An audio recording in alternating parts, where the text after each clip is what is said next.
What did you do? Looking like who shot John. Barbara, look, I know you told me to let it go, but I couldn't. Jacob helped me open the breaker. It was a chance to support a strong black woman. The breaker, Janine. You can't do this stuff. What had you come to work today and lose your mind? Do I have your consent to slap you? There she goes.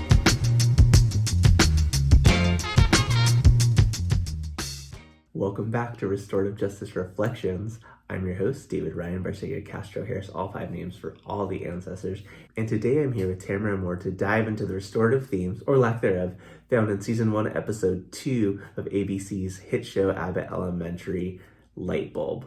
As always, our conversation here is not to critique the story or production choices of the creators, but we will highlight how restorative justice could apply to situations like prioritizing multiple urgent needs in the classroom, navigating parent-teacher relationships, and setting boundaries to work within your capacity. Hopefully this will give you some insight into applying restorative justice ways of being inside and out of the classroom. If you want a deeper look into applying restorative justice to your everyday life, join our inner circle to connect with other RJ-minded folks and get bonus content. If you want to deepen your practice, check out our courses. And if you want to see this work in your school or organization, invite us for coaching or training so we can help you implement this way of being into your community. Of course, links to everything in the description. Now let's get to it. Tamara, welcome. Hey. Tell the people about yourself. Hi, my name is Tamara Moore. I grew up in Southern California, right outside of Los Angeles. And I am a former teacher, current administrator. I was in the classroom for about, I would say 7 years. 2 of those years were in California. The rest of it was here in Colorado. And now I am an administrator at a preschool. So yeah, hi, thank you for having me. Absolutely. It's so good to have you, right? And as I was thinking about people who I wanted to have conversations about the show with, right, I thought of you from, the work that I've seen from you like on the internet and all those things, but also, the connections that we made, through, I guess, the internet and our Instagram friends. But, having a conversation about Abbott Elementary has been something that I've been wanting to do for a long time. Why has this show been so important for you? I just feel so seen in it. And sometimes it's in the most affirming ways. And other times I see myself in Janine and I'm like, oh no. So it gives me a chance to reflect on my own time in the classroom and even in my role now as an administrator through a comedic lens. So I think it's both healing, affirming, and eye-opening all in a fun package. Perfect way for us to reflect on, our practices, both as educators and people navigating the world, right? In this episode titled Lightbulb, we see 2 major storylines playing out, one centered on Janine, one on Gregory. Just general impressions of the episode overall. What came up for you? I think this is one of those episodes where I really saw myself in Janine. I think, her kind of go-getter attitude of wanting to fix a thing immediately and feeling its sense of urgency and wanting to find the way right now, I think is something that I can connect to as a teacher, but also contributed, just like the way it happened with Janine, like also contributed to big mistakes that I've made as an educator too. So I definitely think this was one of those mirror episodes where I really saw myself in, her like ferocity, how fierce she was in trying to get this problem fixed, but also how her efforts ended up backfiring because of how she went about it. And I also can connect to Gregory too, in like those early years of teaching, kind of being nervous to talk to parents, and even in switching roles and switching roles into admin and having access to more families and more caregivers, really trying to find that confidence again to build those relationships when tough conversations come up. So I really saw myself a lot in this episode. And so let's get into it, right? We have Janine witnessing a scared child, right? And wanting to do something to fix the problem, right? Melina, what's wrong? I don't want to walk down the hallway, Miss Janine. It's scary. I don't want to go to school. Hey, Mr. Johnson, these lights have been going on and off for weeks. Are you going to do anything about them? The kids don't even want to walk in. Above my pay grade, Janine. I make most electrical things work with a makeshift system I've had since '92. For this, we gotta wait on the electrician. But I'm going fishing. I'll get to it. Mr. Johnson, the custodian's not there. And so Janine, in all of her tenacity, ferocity, is like, can do, pull myself up by my bootstraps, right? Like, goes and tries to fix it herself, leading to so much more problems that like have impact across the rest of the school. oh, look at this. It was just a loose wire.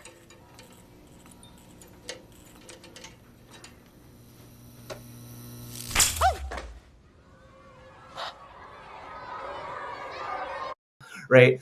You know, I'm sure you haven't done anything to that extent. No, I haven't. Like, can you, right? But can you think about a time in your early teaching career, or maybe not even early, like as you've gone through your journey through education, think of a time where you overstepped in that way? Yeah, I mean, I think it definitely wasn't on the same scale of like causing a gigantic school disaster. But I think what I really related to in this particular situation was like she was unwilling to wait, like unwilling to take the appropriate steps to get the thing that she needed because of how she saw this one student react. And she didn't take the time to like, okay, what's the size of this problem? And, you know, and how is it really impacting the students in the day to day? And I think I can't necessarily think of a particular situation, but I think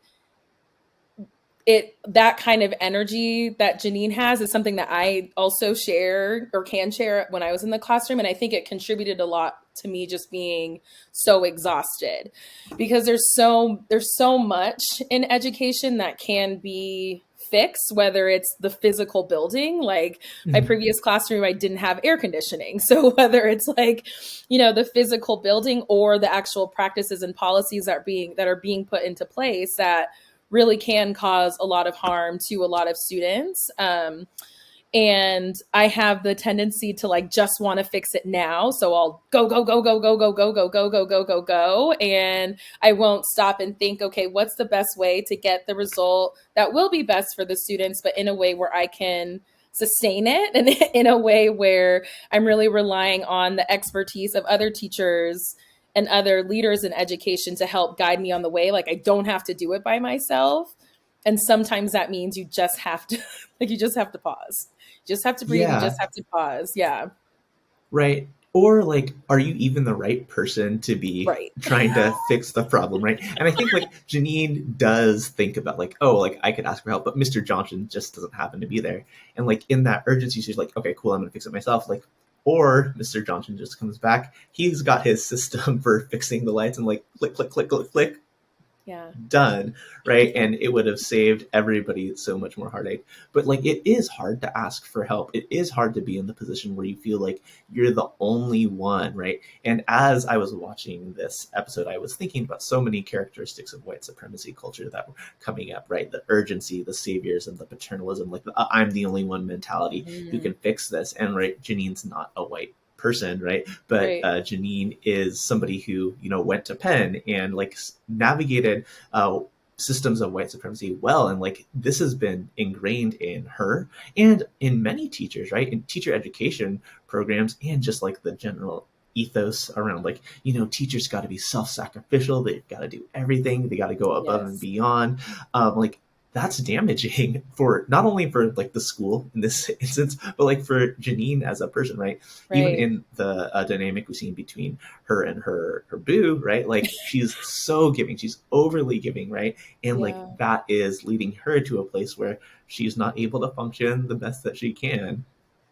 Yeah. And I think that piece that you spoke to about her being able, because she went to Penn, being able to be like good at navigating these white spaces is something that I also can connect to, because in my own education as a student, I went to private Catholic school in middle school and high school. So much of that saviorist mentality was literally embedded into my education and into what I believed would make me a good person, let alone a good educator. But similar to Janine, like oftentimes when I've done things, not just even in the classroom, like I didn't have to be the one to do it. I might not have been the best person to do it, but because I've been so conditioned by our culture to think like urgency is the most important thing, that there is no time to rest or to figure things out or to dissect a problem in a way that will allow you to fix it correctly. I think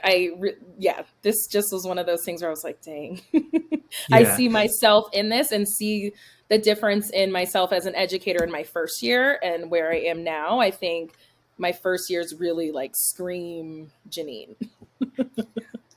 As you think about like, how you navigate issues, like, and let's be real, like urgent problems, Right. what are the things that you go through in your mind to help you navigate those differently? First, I know this sounds like so cliche, but I do have to be like, okay, breathe, because I'm one Yeah. of those people that I see it all in front of me, good or bad. Like it's hard for me to prioritize what is actually the most urgent thing. So I think I often have to tell myself to like calm down. There is time, regardless of what the problem is. Like we've had leaks at my most recent school all throughout winter. So, it would be wild for me to get on a ladder, try to go up into the ceiling and try to fix it, right? So I've had to learn like who are the people I can really rely on at this school or really my previous school where I had most of my teaching experience that can help me navigate issues in a way that I feel like I can lean on them and we can like lean on each other and work together. That I want to make sure that whoever is in the room helping me solve whatever problem or situation that we have represents the community of students that we serve. It has a lot of diverse voices in the room. I never just want like one position of person, one background of a person. Like I wanted to make sure that I'm having as many voices as I can, but always keeping, the kids at the forefront, but in a way that is supportive to them and not trying to save them, which is of course easier said, than done. And I think I really have found that my greatest strength was always finding a buddy at really any school that I worked at. And you can kind of see that in this episode with Gregory when he's talking to Barb, right? Mm-hmm. Yeah, talking to Barb, how he's like really leaning on that experience to help him solve his need in this episode. So having those kind of people in your immediate circle as an educator can really help kind of prevent problems getting into bigger problems, and has helped me realize like I don't need to do it by myself. I'm not the only one that can do things. There's lots of people that can help me achieve whatever it is that I want to achieve in education, and I can do it alongside them. I don't have to rush. I don't have to run to do it. Yeah, it reminds me, and this is not a direct quote and I can't attribute it to anyone, right? But like your 20s are a time where you think like you can change the world and save everyone. And right, both of us being in our 30s, it's like, this is the time where we try to navigate the world as it is, right?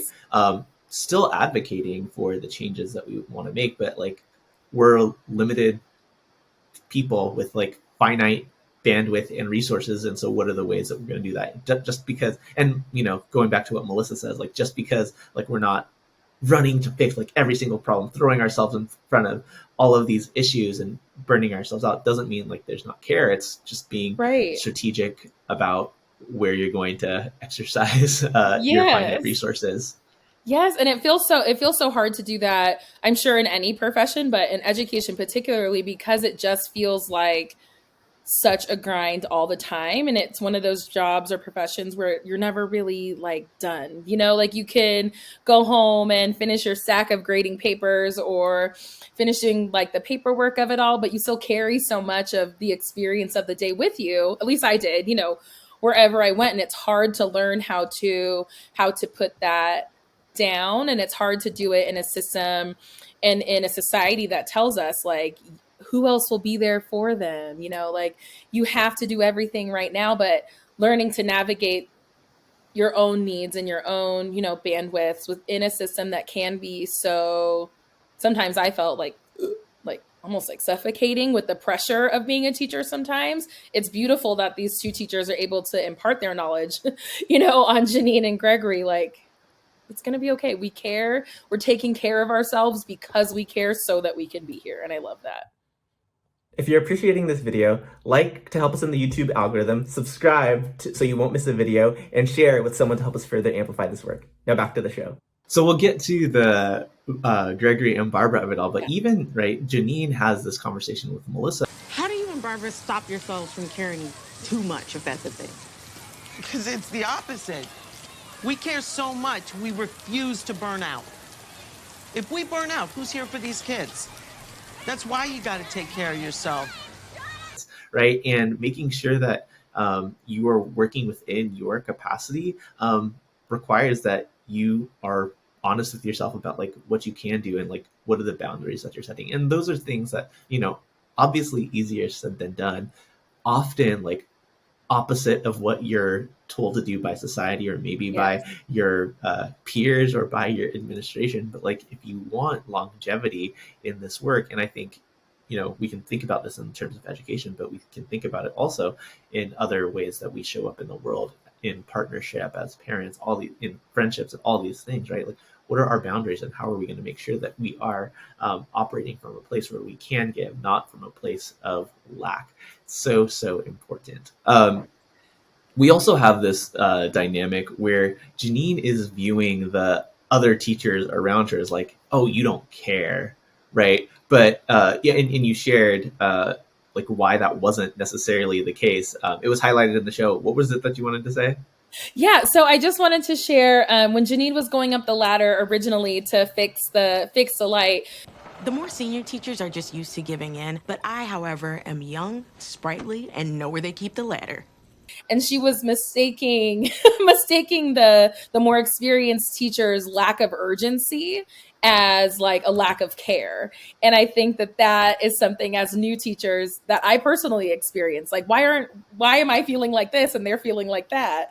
But really it was them trying to tell her and to show her, like, in order to maintain your longevity in this profession, in order to maintain your ability to show up for the kids how Janine so clearly wants to, she has to be able to differentiate between when is she the best for the job? Is this really what she needs to be focusing on? And how can she fix the problem in a way that's collaborative and community-based and not just really about Janine's kind of like saviorist mentality in this situation? On the other side of this episode, we have Gregory, who's new to the school, right? And is new to teaching and is having a really hard time with this student who is habitually coming to class late. So we went over the days of the week. Now let's... Wait, baby, sit down. It's 9. Word. School starts earlier than that. Look, I know you're just a sub, but these kids need to be in their seats by 8 o'clock. It's a school requirement. Understood. 6th time in 2 weeks that kid's been late. Seems like a drop in the bucket, but then that bucket overflows and everything gets sticky. We don't want to get sticky, do we? And right, these are first graders, and so it's not on a first grader to like make sure that they're on time for school. It's a parent thing, and so when we have parents coming in, having those kinds of conversations is difficult, can be difficult for people. Gregory is really hesitant about doing that. Says like, hey, I'm a sub, like this isn't me, that's not my role. You know, you mentioned that you've had experiences as a young teacher and, you know, kind of now as a young administrator, like starting to generate those conversations. When you saw this, another moment of reflection, what came up for you? I was instantly like, I feel you.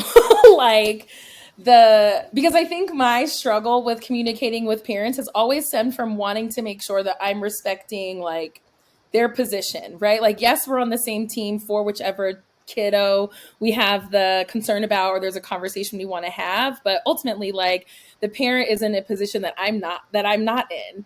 And I've always wanted to try to be mindful of how I communicate information to families and caregivers to make sure that they know that I'm not coming from a place of judgment. But I think sometimes in worrying so much about how the information will be received or how my own anxiety about a conversation might like take over, and I have unfortunately not had hard conversations that I know I should have, ultimately hurts the student, right? Like if I'm allowing my own fears of the conversation to prevent me from communicating a need. It doesn't help the kid at all. And I think Barb said something to that effect. When Gregory went into Barb's classroom and was trying to talk to her about it, Barb mentioned something about that. Like, she didn't say this exactly, but the feel was like, you're still the advocate. Like, you're a part of this kid's education, and you need to speak up when you see that there's something that needs to be said. And I think when we earlier were talking about, us connecting through social media, I think that's actually what has been so powerful for me with my social media account and meeting other teachers through Instagram, is really seeing like, I have a voice. I have a voice I can use. I have a voice that I can use to advocate. And it doesn't have to always be big, giant gestures of advocacy. It really can be those important conversations that we have to have with families. And those are just as significant and as important as some of those larger pieces of advocacy that we see, on all the people that we follow on Insta. Yeah, I think a lot about how we are often so scared to have these one-to-one conversations because we think about like all the worst case scenarios that could possibly happen, right? And what is helpful if you're overwhelmed by some of those is to like, think about that. And like, what would you do if the parent came back and you were like, F you don't know anything about my life, and like all these things, but like, all right. And you can figure out how you might be able to respond to that. Also recognizing that like their response is not about you, but like even in this scenario, right? Like, what is the most likely outcome, right? The parents just like, hey, I thought this was basically daycare. I didn't know that they were like for real learning already. Like, hey, and I'll do better. So, your son Joel, you've been bringing him to school at 9. School starts at 8. Is there a reason for this? Well, Nosy, I start my shift at my job at 9:30. So it's easy for me to drop him off before that and go straight to work instead of going home or whatever. Right. Can I get some rhinestones that say I'm not afraid of awkward interactions? Literally or metaphorically? Because I can do that design, it'll just be $50 extra. Well, I hear what you're saying, Amber. Your son needs to be at school at 8. He's missing a lot of vital learning. Word?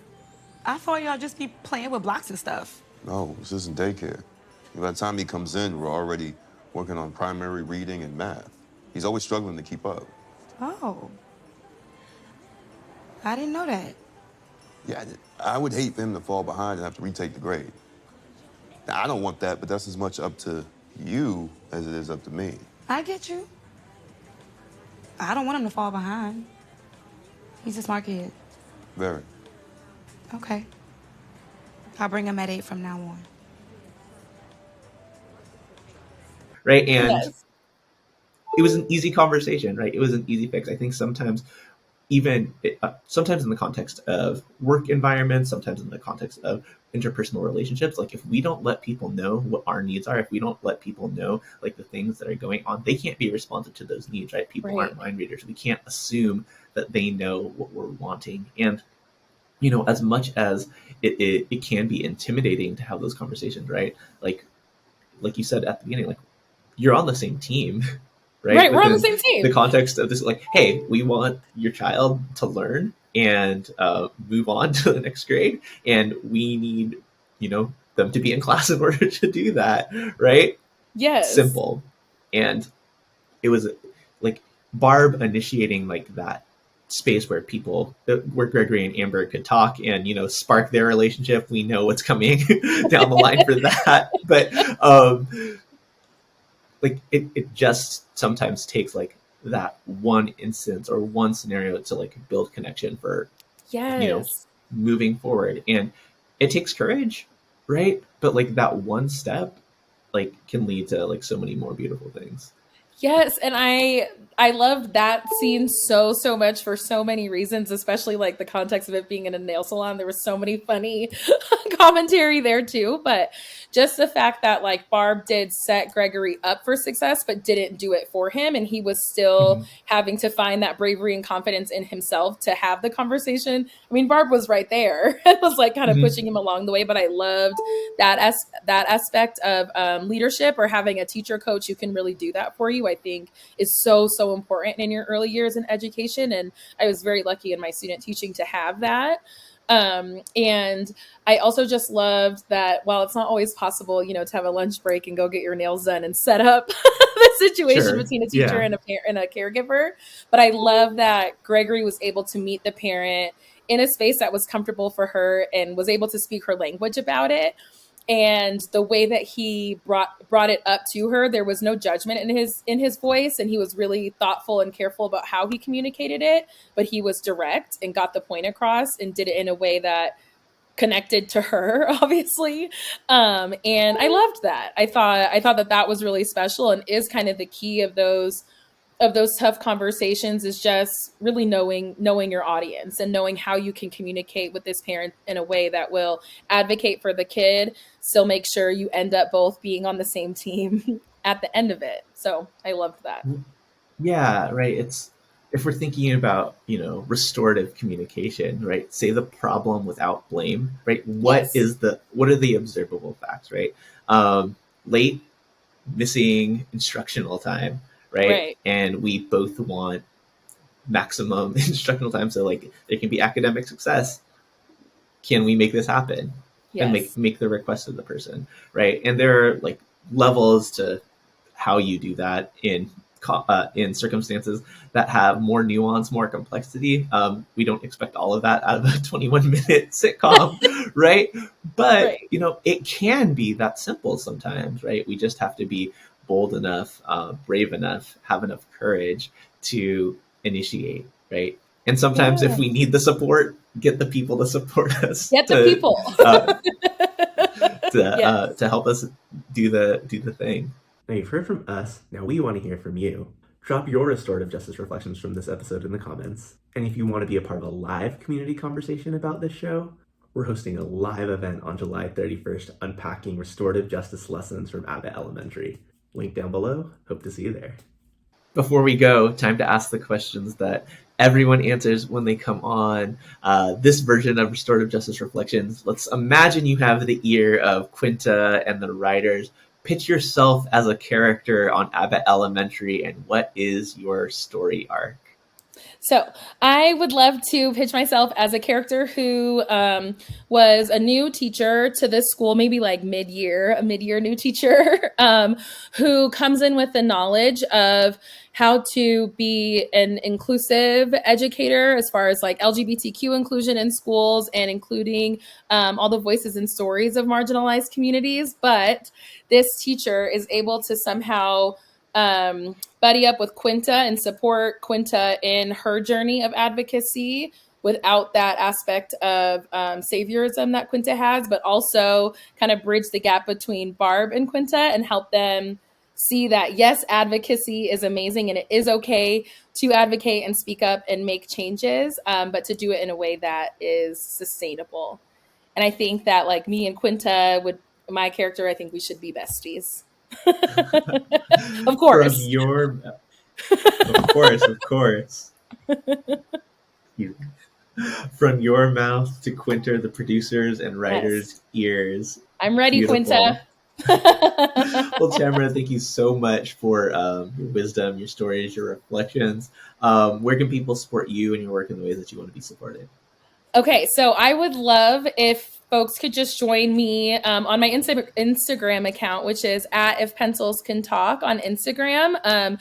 My partner / fiance, Shelby, and I are starting, some new adventures in the coming months. So I'd love for folks to be a part of that because hopefully, like the character I just pitched, she'll be able to see how, advocacy can exist in many different ways and many different avenues. And I would love for people to be a part of that new journey with me. So. Beautiful. Well, of course, that'll be linked down below. But for our time together, thank you so much. We'll be back very soon reflecting on episode 3 of Abbott Elementary. Until then, take care. Yay, thank you.